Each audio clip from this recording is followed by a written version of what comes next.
Magandang araw po sa ating lahat. Tayo po ay mag-aral ng salita ng Diyos. Buksan po natin ang ating Bible sa Matthew chapter 12 verse 33 to 37.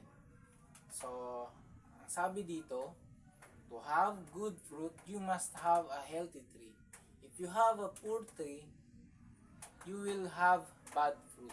A tree is known by the kind of fruit it bears. Just next, how can you say good things when you are evil? For the mouth speaks what the heart is full of.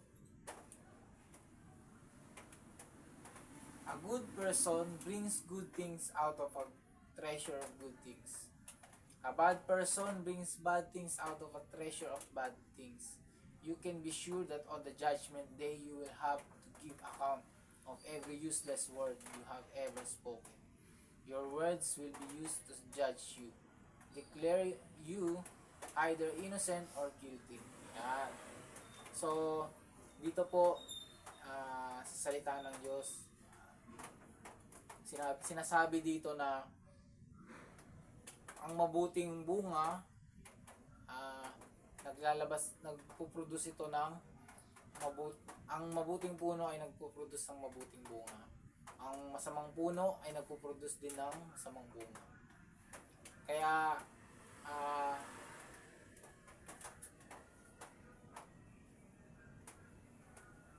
ang bawat isa sa atin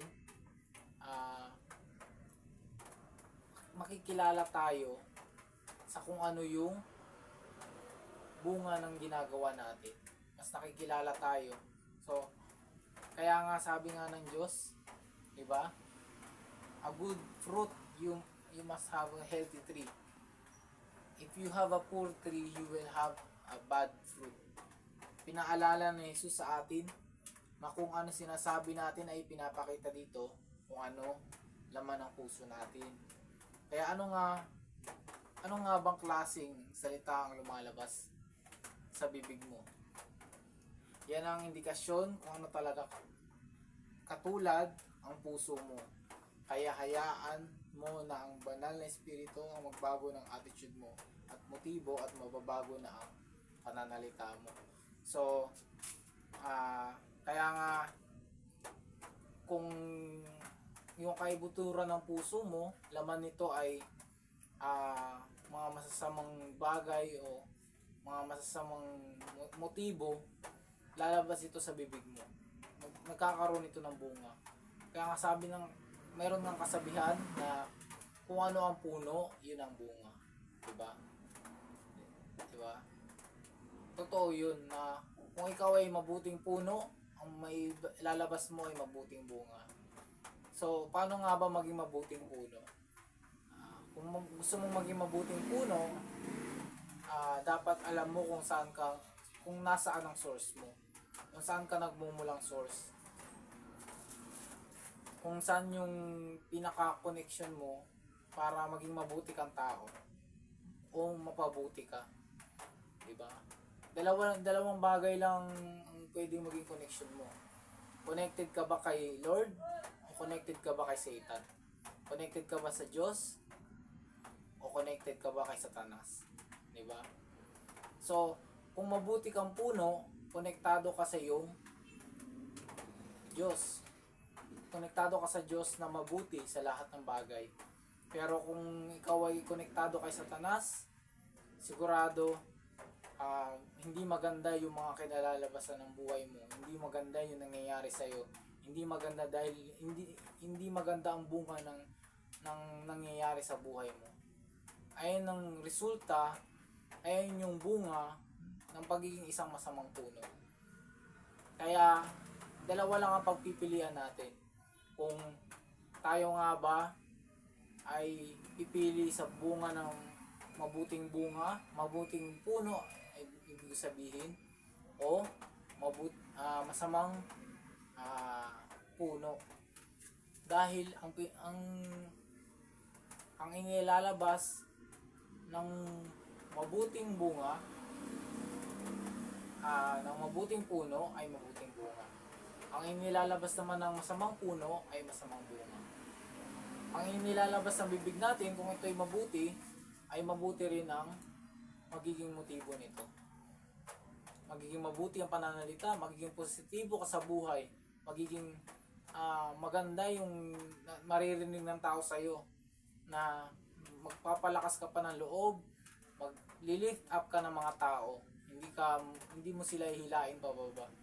Ang mga masasamang puno naman, maghihila sa iyo ng pababa. Mararamdaman mo sila, alam mo na hindi sila mabuti, hindi makakabuti sa iyo ang pagsama sa kanila. Kasi nga, sabi nga rin ng salita ng Diyos, bad company corrupts good habit. Lahat ng mga hindi magagandang, hindi mabubuting impluwensya, mga masasamang impluwensya, makakasira yun sa mabuti mong habit, sa mabuti mong pagkatao. Kumbaga, babaguhin ka nila. Kung sino yung nakakasama mo, ayan ang magbabago sa iyo.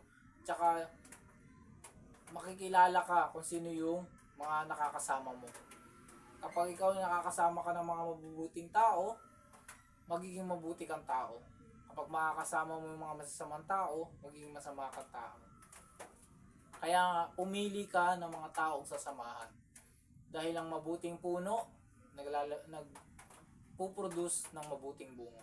Ang masamang puno ay nagpuproduce ng masamang bunga.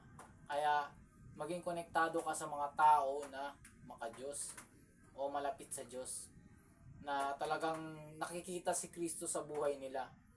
Hindi yung mga tao na malapit kay Satanas, talagang mapanira. Kasi naparito ang kaaway upang mangwasak, manira, pumatay, at yun, lahat ng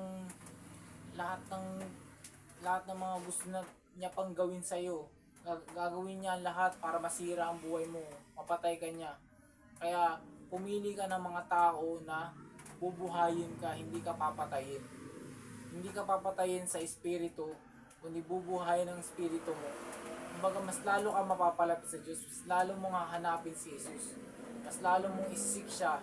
Kasi pag sinik mo siya, mas makikita at makikilala mo pa sa Jesus. Kaya ayun lang po, I hope na marami po kayong natutunan sa aking devotion. Ulitin ko po, ang tinuro ko po ngayon ay Matthew chapter 12 verse 33 to 37. Basahin nyo na lang po kung gusto nyo pang mas i-meditate nyo pa po ulit, kung gusto nyo pang mas maunawaan kung ano ba talagang nandito sa verse na to. Pag-aralan nyo ulit mabuti. At maraming salamat po.